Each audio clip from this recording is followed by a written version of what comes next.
आज हमारे साथ हैं मित्तल हॉस्पिटल के director, senior physician, red cross society Alwar शाखा के चेयरमैन और आईएमए के president doctor SC. Mittal ji.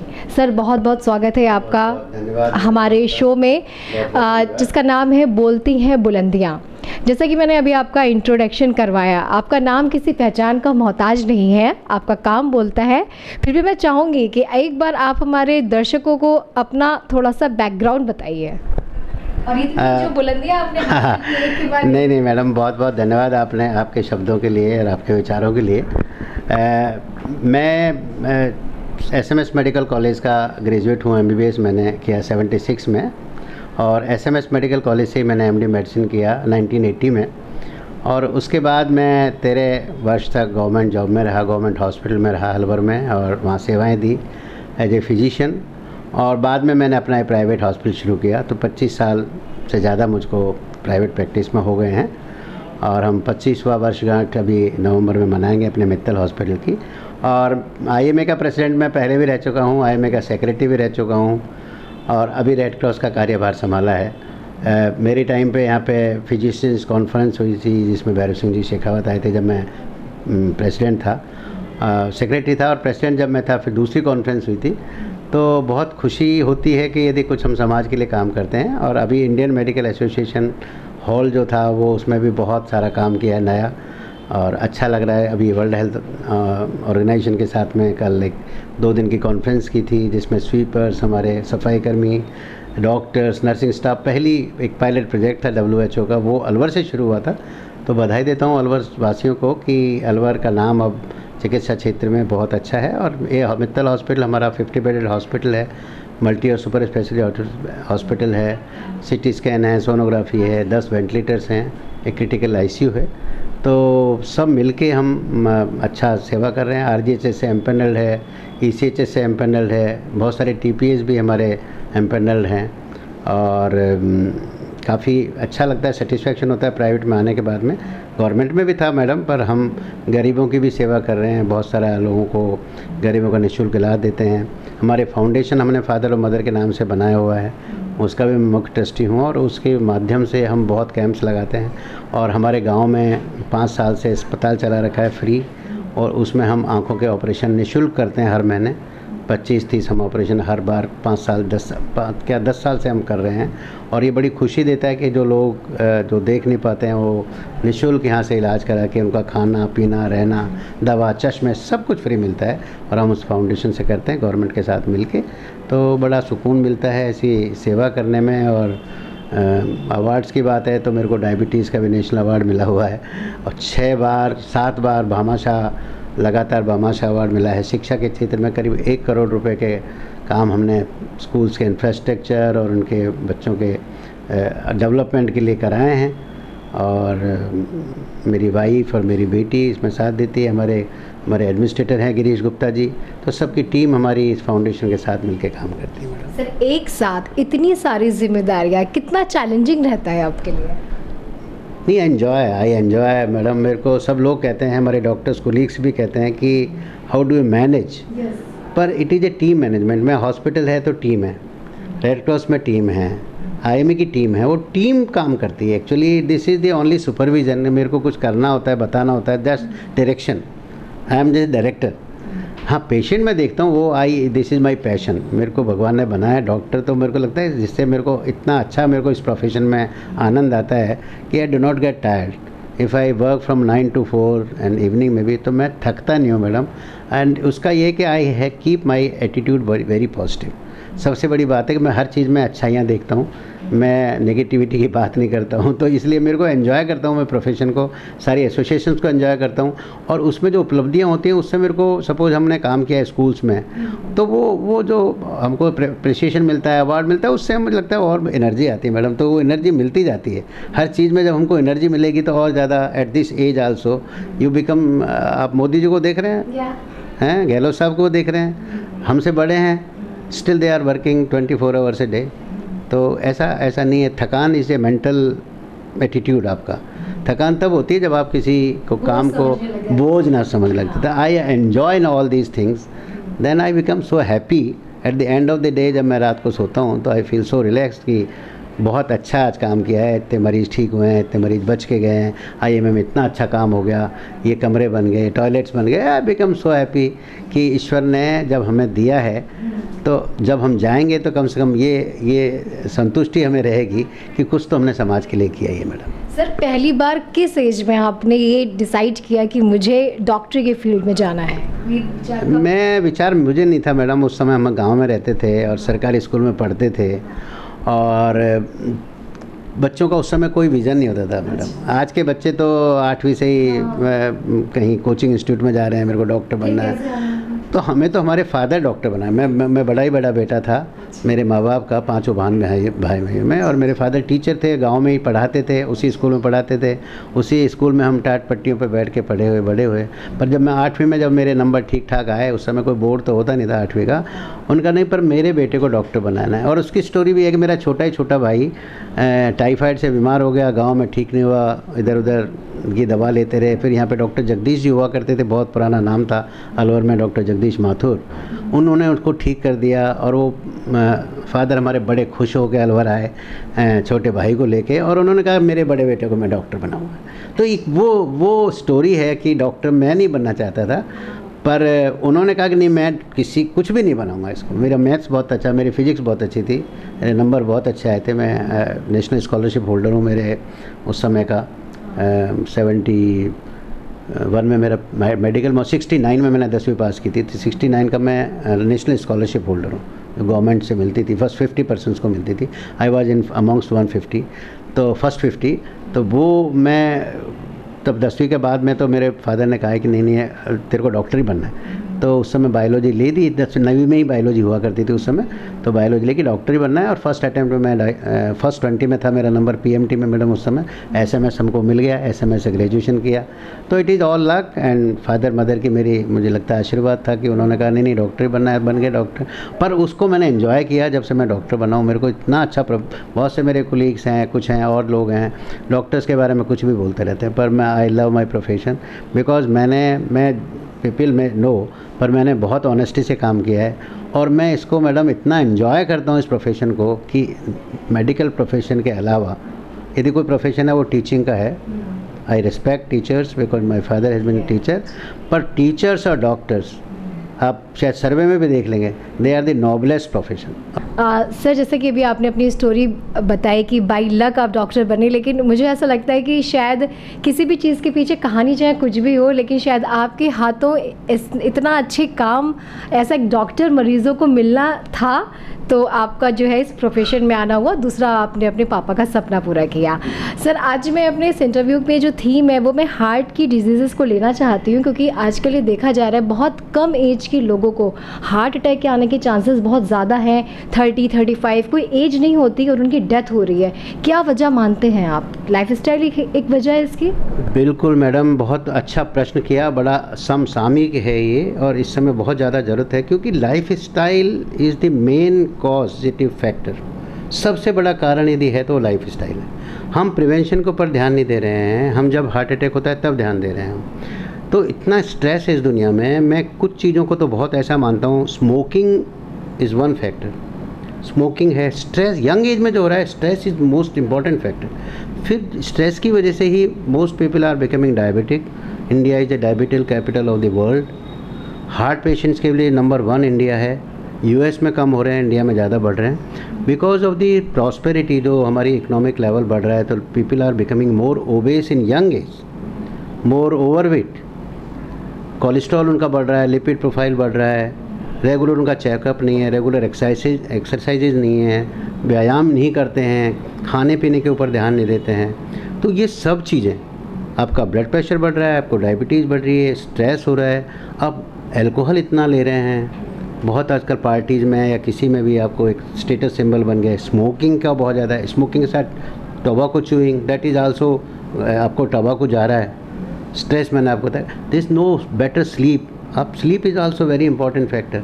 And people do not believe in God, people are so stress कि नहीं मैंने ये कर दिया। बिल्कुल ए टाइप की पर्सनैलिटी जो हैं, उन सब चीज़ों का कॉम्बिनेशन है मैडम, जो ये हमको हार्ट अटैक यंगर एज में आ रहा है। हार्ट अटैक पहले आता था, फिजिकल एक्टिविटी बहुत होती थी, लोग पीपल फार्म पे जाते थे, लंबे यात्रा करते थे, पैदल यात्रा करते थे, हार्ट अटैक नहीं होता। ज़रूर लाइफ एक्सपेक्टेंसी हमारी बढ़ी है, दैट इज़ ट्रू, 69-70 ईयर्स के हम इंडिया की लाइफ एक्सपेक्टेंसी है, but the quality of the life और मेथड्स भी बने, एंजियोप्लास्टी होने लगी, बाईपास होने लगे, that is also very good, medicine भी बहुत अच्छी अच्छी आ गई।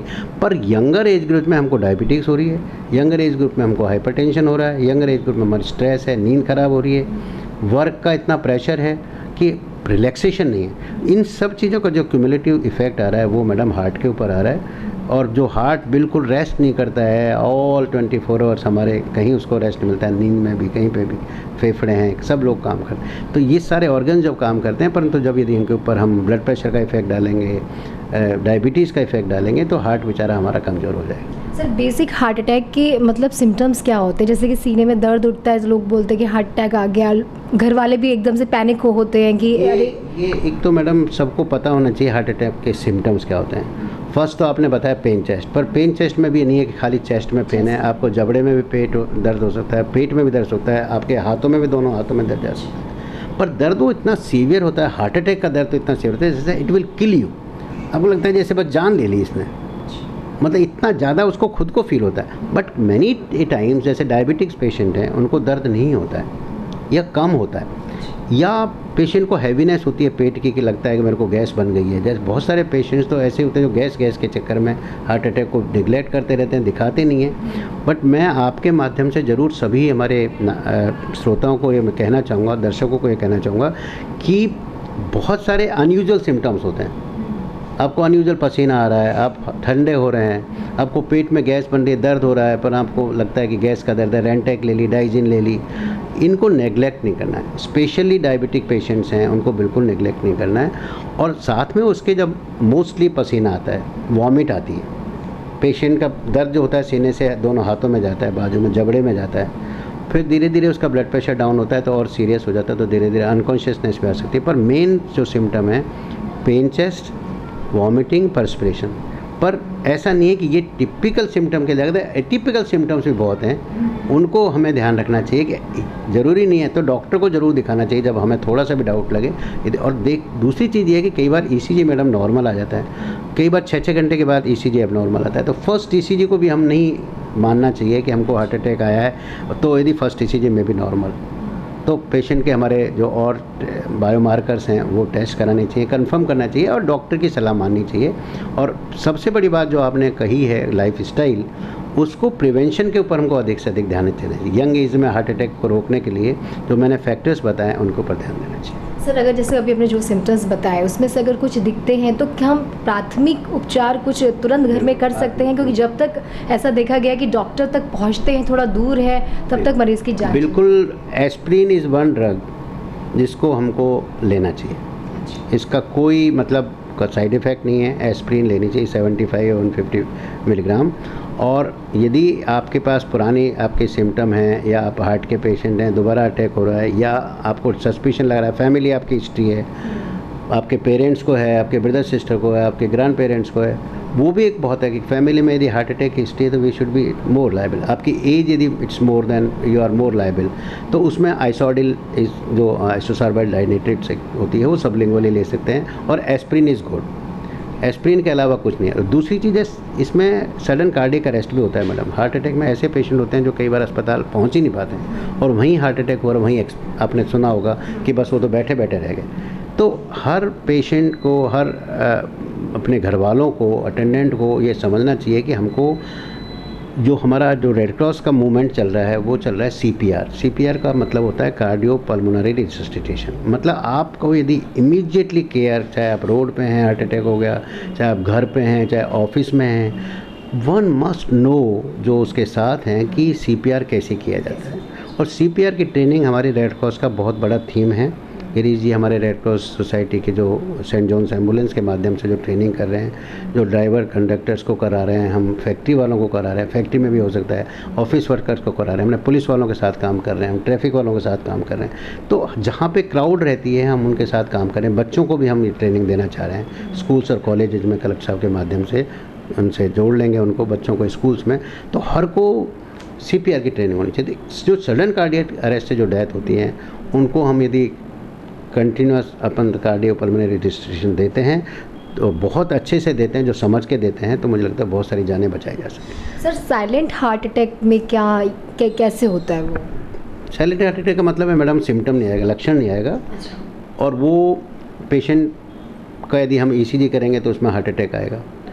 पर उसमें आपके नहीं और सिम्टम आ सकते, जैसे आपको वॉमिटिंग आ गई, आपको पेट में दर्द हो गया, आपको पसीना आ रहा है, बहुत ज़्यादा कमजोरी महसूस हो रही है आपको, तो हमको एक इन्वेस्टिगेट कराना चाहिए। साइलेंट अटैक का मतलब है कि हमको पेन नहीं हो रहा है, पेनलेस है, मतलब वो है कैटेगरी वही आएगी साइलेंट। बिल्कुल। सर बीपी भी क्या एक रीज़न हो सकता है? जो लोग लंबे टाइम से हाई ब्लड प्रेशर के मरीज रहते हैं तो उनको भी चांसेस होते हैं आगे चल के हार्ट अटैक उनका तो है ही। मैं आपने बताया ना आपको, डायबिटीज़ है, जो लॉन्ग स्टैंडिंग डायबिटीज़ है, लॉन्ग स्टैंडिंग ब्लड प्रेशर है, स्मोकर्स हैं, ये तो एक तरह से हार्ट अटैक के पूरे मतलब उसकी रेंज में ही है। मतलब यूँ माने कि डायबिटीज़ को तो यूँ ही मान लें कि हार्ट अटैक का ही मरीज, हार्ट अटैक नहीं मतलब हार्ट का मरीज है, मतलब इनको तो हार्ट का मरीज मानना ही चाहिए। और हाई ब्लड प्रेशर के साथ तो मतलब जैसे और सारी कॉम्प्लिकेशन है, ब्रेन हेमरेज भी हो सकता है हाई ब्लड प्रेशर वाले को, लकवा हो सकता है, किडनी खराब हो सकती है। तो हाई पर क्या होता है हमारे इंडिया में और बाहर भी वर्ल्ड में कि ब्लड प्रेशर कोई दिखाता नहीं है। और मैडम दिखाते हैं तो उसकी दवा नहीं लेते हैं, और दूसरी सोचते हैं कि यार 140 या 90 ब्लड प्रेशर है, क्या फ़र्क पड़ता है, 180-60 है तो मेरे को तो सब कोई लक्षण ही नहीं है। तो ये साइलेंट किलर्स हैं मैडम। ये डायबिटीज़ और ब्लड प्रेशर को हम बहन भाई मानते हैं। मैं तो हमको कहता हूँ भाई बहन तो डायबिटीज़ है और ब्लड प्रेशर भाई है। और ये भाई का जो बहन का कॉम्बिनेशन ऐसा लीथल कॉम्बिनेशन कई बार हो जाता है कि दिन की डायबिटीज़ हो गई, उनको चांस है ब्लड प्रेशर हो गया। ब्लड प्रेशर वालों को तो ज़रूरी नहीं डायबिटीज़ हो, पर ब्लड प्रेशर और डायबिटीज़ दोनों जिसको मिल गई ना, उसको तो समझ लिए किडनी, आँखें, हार्ट, दिमाग, फेफड़े सभी के ऊपर ध्यान रखना है। पर क्या होता है, ये दोनों साइलेंट किलर से लक्षण नहीं देते हैं, और लक्षण नहीं देते हैं तो लोग इसकी केयर नहीं करते हैं। तो मैं तो आपके माध्यम से सबको यही कहना चाहूँगा कि भाई ये साइलेंट किलर्स हैं। आज आपको दिक्कत नहीं हो रहे हैं, पर ओवर द टाइम 10 साल, 15 साल, 20 साल के बाद जब आपकी किडनी खराब हो जाएगी, आपको डायलिसिस हो जाना पड़ेगा, जब आँखों से दिखना बंद हो जाएगा, तब हमें ये याद आएगा कि भाई हम बहुत लेट कर दी, हमने क्यों नहीं किया। डॉक्टर साहब ने तो बहुत समझाया था, हमने ही गलती कर दी। सर जैसे बहुत से मरीज़ होते हैं जो दवाई चालू तो करते हैं डायबिटीज़ के, बीपी की, लेकिन जैसे रेंज में आने लगता है बिना डॉक्टर की सलाह के वो दवाई खाना छोड़ देते हैं कि मैं तो अब सही हो गया। इसको आप कितना सही मानते हैं? नहीं, सही हो गया तो बहुत अच्छी बात है। रिवर्सल भी हो सकता है डायबिटीज़ का। रिवर्सल आपने लाइफ स्टाइल बदल लिया, आपने वेट रिड्यूस कर लिया, आपने बैरिटिक सर्जरी करा ली, तो ऐसा नहीं है कि डायबिटीज पूछे डॉक्टर से दवाई नहीं, बिल्कुल बिना पूछे तो नहीं। जो डॉक्टर आपका कंसल्टेंट है उससे तो आपको सलाह लेनी चाहिए। और आपका जैसे ग्लाइकोसिटेड हीमोग्लोबिन है डायबिटीज़ में, 3 महीने का एक एवरेज टेस्ट कराते हैं, एक या कंटिन्यूस ग्लूकोज मॉनिटरिंग है, बहुत सारी चीज़ें होती हैं। जब हमको लगेगा HbA1c आपका नॉर्मल आ रहा है, 3 महीने का बार नॉर्मल आ रहा है, तो डेफिनेटली हम केवल लाइफ स्टाइल से बहुत सारी बीमारियां ठीक कर सकते हैं। ज़रूरी नहीं दवा दें हम डायबिटीज़ और ब्लड प्रेशर की। डॉक्टर को शौक नहीं होता कि ज़बरदस्ती दवा देता है।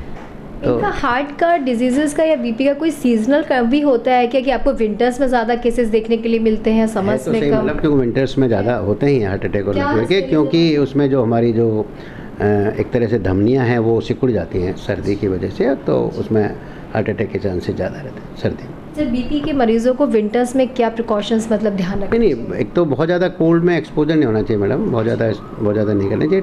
कंप्लीट स्लीप लेना चाहिए, खाने का भी ध्यान रखना चाहिए कि सर्दियों में कई बार लोग बहुत अच्छे लड्डू बनवा लेते हैं, घी के और गोंद के लड्डू बनते हैं, खाते रहते हैं, शुगर भी बढ़ाते रहते हैं, बीपी बढ़ाते रहते हैं, और घूमते भी नहीं हैं, सारी चीज़ें। तो सर्दियों में मुझे लगता है ज़्यादा ध्यान रखना चाहिए अपने डायबिटीज़ पर। सर ये हमारे सेलफोन के बारे में मैं आपसे जानना चाहूँगी। कहते हैं कि अगर से पॉकेट में हार्ट के पास रखते हैं तो इसके रेडिएशन से बहुत फ़र्क पड़ता है, कि ये बात कितना सही? नहीं, बिल्कुल सही है ये बात कि पॉकेट के अपने हार्ट के वाले जो पॉकेट में नहीं रखना चाहिए, इसको अवॉइड करना चाहिए, क्योंकि इसके जो वाइब्रेशंस हैं इससे क्या है कि हमारे एरिथमियाज हो सकते हैं, और सडन एरिथमिया से सडन डेथ हो सकती है। तो ये बिल्कुल प्रिकॉशन रखना चाहिए। सर अपने हार्ट को हेल्दी रखने के लिए किस तरीके की डाइट हम लोगों को अपनी डेली रूटीन में लेनी चाहिए? सबसे तो ज़्यादा जैसे डायबिटीज़ और ब्लड प्रेशर के तो परहेज आप जानते ही हैं। हार्ट अटैक में क्या है कि अपन को लिपिड प्रोफाइल का बहुत ज़्यादा ध्यान रखना चाहिए। लिपिड्स कम होने चाहिए, जितने कम लिपिड्स होंगे, जो एस्किमोज हैं या जो ऐसे जो नॉर्मल में अपना कोलेस्ट्रॉल और ट्राइग्लिसराइड, LDL ये बिल्कुल लेवल पर रहना चाहिए।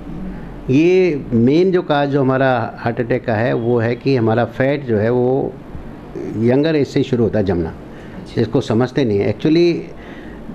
लगता ऐसा है कि ये 33-35 साल में हार्ट अटैक हो गया, पर वो उनकी टेंडेंसी है कि उनके 10-15 साल 12 साल बचपन से ही वो फैट जमा होता है। जब 30-35 साल तक आते हैं, वो जो आजकल ओबेसिटी, चाइल्डहुड ओबेसिटी बहुत ज़्यादा है, तो वो 30 में साल 25 साल आके 28 साल आके कुछ कंजेनाइटल भी बीमारियाँ होती हैं जिनसे जल्दी हार्ट अटैक होता है, परंतु मोस्टली जो होता है वो प्लेक जम जाता है। वो प्लेक जो होता है वो कोलेस्ट्रॉल का होता है, वो ही दिक्कत करता है।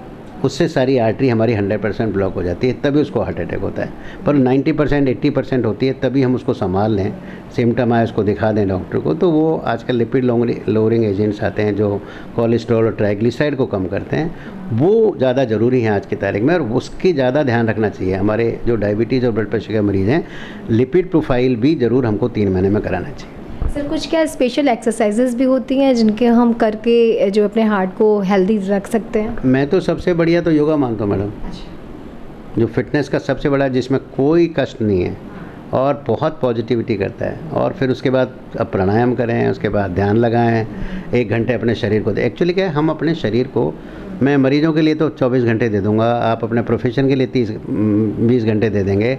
अपने शरीर के लिए, अपने मन के लिए 1 घंटा ज़रूर निकालें। उसमें सभी चीज़ें हो सकती हैं। आप यदि 1 घंटे से ज़्यादा निकालें तो वेलकम, तो उसमें आप वॉक कर सकते हैं, ब्रिस्क वॉकिंग कर सकते हैं 30 to 45 मिनट्स के लिए। आप योगा कर सकते हैं, आप जिम जाएं, बट कोई स्ट्रेनस एक्सरसाइज नहीं करें। और जो हार्ट के पेशेंट हैं, डायबिटीज़ के, ब्लड प्रेशर हैं, उनको मेहनत वाली कसरत नहीं करनी चाहिए। Walking is the best and yoga is the best, इसमें कोई इशू नहीं है।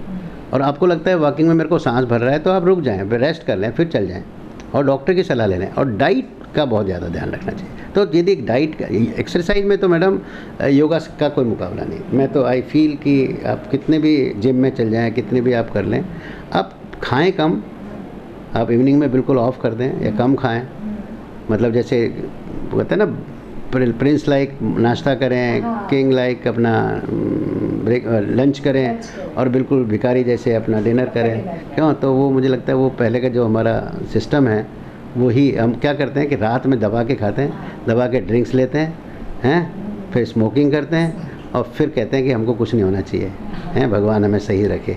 तो वो नहीं चल सकते। लाइफस्टाइल बहुत ज़्यादा टोटल जो है, अगर आपको फिट रहना है मैं तो मैं तो बिल्कुल, मेरे इतने सालों का जो एक्सपीरियंस है, मैं रेडियो पे भी बहुत सारी। मैं आपसे जानना चाहूँगी, आपको खुद को इस उम्र में भी फिट और हेल्दी और इतनी जिम्मेदारियाँ आप अच्छे से काम करते, क्या है आप? नहीं राज, तो मैंने शुरू में बताया, खुश रहना, लव एवरीबॉडी। सबसे ज़्यादा कोई भी हो, रेडियंस जो है ना लव में, पहली बात तो ये, मैं I love my staff, I love my family, I love my friends. तो एक तो ये बहुत बड़ी बात है, I do not become jealous कि क्या कौन कर रहा है कौन, पहली बात। दूसरी चीज़ है रेगुलर एक्सरसाइजेस। ये मैं योगा करता हूँ, प्राणायाम करता हूँ, और फिर ध्यान लगाता हूँ। 20 मिनट मेरा मेडिटेशन का, कुछ भी हो जाए ज़रूरी करता। और कोशिश करता हूँ कि मैं इवनिंग में वॉक में जाऊँ 6 से 7 बजे तक, कंपनी बाग में घूमूं।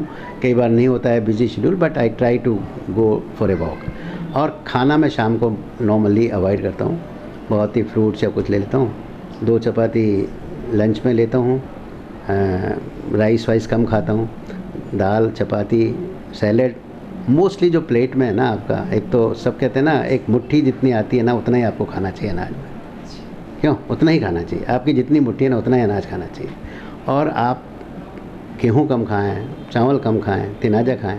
2 चपाती के अलावा मैं तीसरी नहीं लेता, 2.5 भी नहीं करता, आधी भी नहीं लेता, 2 चपाती लेता हूँ, चाहे कितनी भी भूख, मेरे को 2 चपाती लेनी है।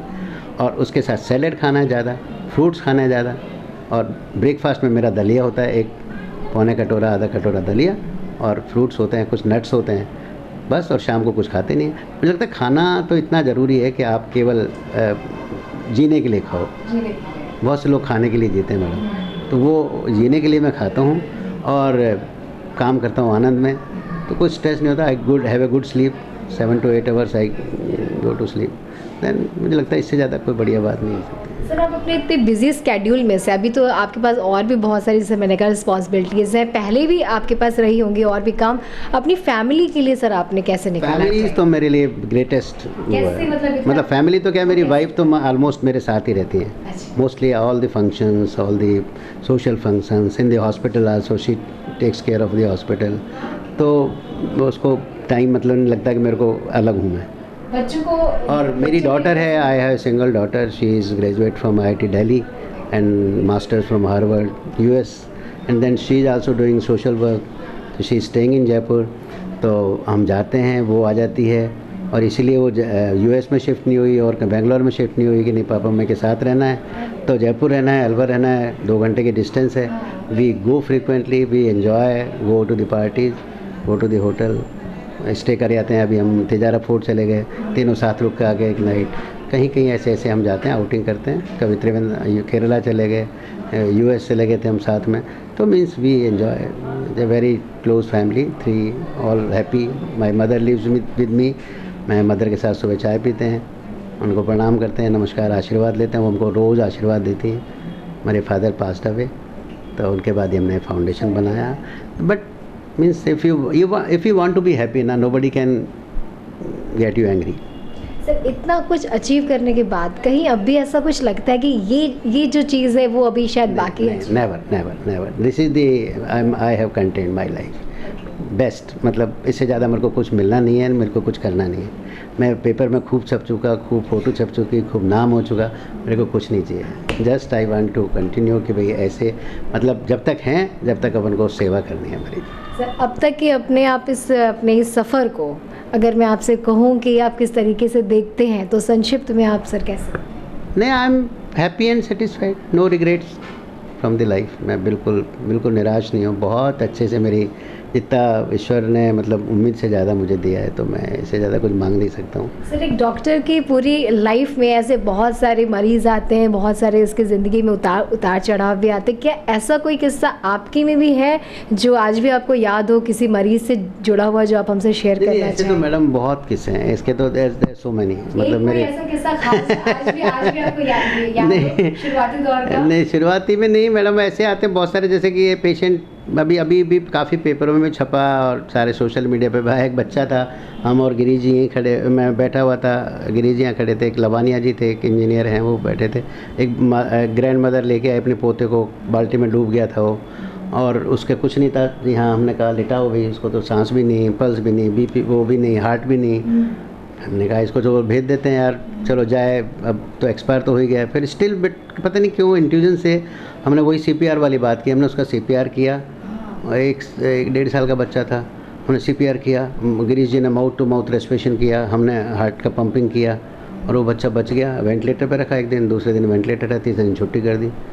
हाँ, बिकम सो हैप्पी यार, यही डॉक्टर का फ़ायदा है बनना। Really so many incidences, but खुशी कुछ और, मतलब लिटरली मैं कह रहा हूँ, इस प्रोफेशन का है ना मैडम, मुकाबला नहीं है, truly speaking. And I am enjoying, people are not enjoying. मैं मेरे को पता है कि my colleagues are not enjoying. हमारे व्हाट्सएप पे कुछ मैं तो एन्जॉय करता हूँ, because I am not doing for money now, I have enough for me and for my family. तो मेरे को अब कुछ भी ज़रूरत नहीं है, मतलब ये है कि but I have to work. आज मैं अमिताभ बच्चन को देखता हूँ, why is working not for money, but ये कि करो क्या। मैं suppose if I retire from my this profession, what will I do? Social करेंगे तो इससे ज़्यादा सोशल कुछ हो नहीं सकता ना। जो गरीबों को आप सहायता कर दो, गरीबों को छोड़ दो। आप जो अर्न करते हो उसको अपने ट्रस्ट के माध्यम से बच्चों के स्कूलों में लगा दो, फिर क्या दिक्कत क्या हो रही है आपको? और यदि मान लिया जिस दिन हमारा अस्पताल नहीं चलेगा, बंद करेंगे, तो ईश्वर की मर्जी होगी, भाई नहीं चल रहा है, अब इसको क्लोज़ कर देते हैं। तो पर जब चल रहा है, जब तक चलाएँगे और खुशी से चलाएंगे। आप जैसे डॉक्टर सर सच में बहुत कम देखने के लिए मिलते हैं, क्योंकि अगर मैं आज की डॉक्टर्स की बात करूँ, जो नई जनरेशन निकल के आ रही है, वो सिर्फ देना कम लेना जानती है। मैं आपको सच बताऊं तो डॉक्टर्स जो हैं वो कहते हैं कि भगवान का रूप होते हैं, निस्वार्थ भाव से सेवा करनी चाहिए, लेकिन आज की इस जनरेशन में इस चीज़ का कहीं ना कहीं गैप देखने के लिए मिलता है। तो मैं चाहती हूं कि आप डॉक्टर एस.सी. मित्तल को सुनिए और उनसे सीखिए कि वाकई में एक डॉक्टर के तौर पर मरीज़ों की सेवा कैसे की जाती है। और मैं चाहती हूँ कि आप उन जनरेशन के लोगों से जो डॉक्टर बनना चाहते हैं या बन चुके हैं, उनको एक अच्छा सा मैसेज दीजिए। मैं तो मैसेज कहूँ, मतलब जो आपको बताइए सब मैंने सुना ही दिया है, कोई स्पेशल बात नहीं है। बस मैं ये कहता हूँ कि try to be honest and hard work, sincerity and don't be greedy. If you are doing all these things, मुझे लगता है all you have a good practice and how much you need in your life. Actually basically ये है कि आप, there is no end of it, and if you go in competition, सबसे बड़ी बात क्या है कि हम रेस में हैं। रेस मत लगाओ, स्मूथ चलो, स्लो चलो। कहते हैं ना, मोटा खाओ, मोटा सोचो, मोटा पहनो, हैं, इंटरनेशनल ईयर ऑफ मिलेट्स है, बाजरा खाओ, हैं, गेहूँ मत खाओ, हैं, थोड़े कपड़े हैं ना अपने कॉटन के पहन लो, और अपने बहुत तेज़ी से मत चलो, बहुत धीमे धीमे चलो, कोई गुस्सा मत करो। मैं कहता हूँ आप, भाई आर यू सो स्ट्रेस को कम करो, बस यही, this is the only message.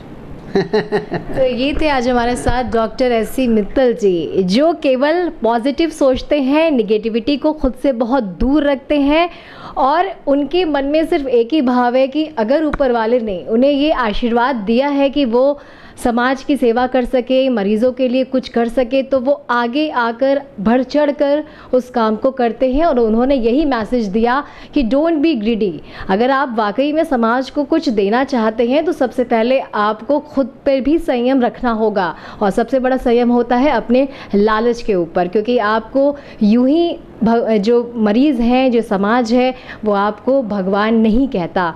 और अगर अपने हार्ट को हेल्दी रखना चाहते हैं तो सबसे पहले आपको अपनी लाइफस्टाइल में चेंज करना होगा, क्योंकि अगर आपकी लाइफस्टाइल अच्छी है तो शायद आपका हार्ट भी हेल्दी रहेगा और आप एक नहीं कई सारी बीमारियों से खुद को बचा कर रख सकते हैं। मेरे सहयोगी सचिन के साथ मैं साची गुप्ता, ATL न्यूज़।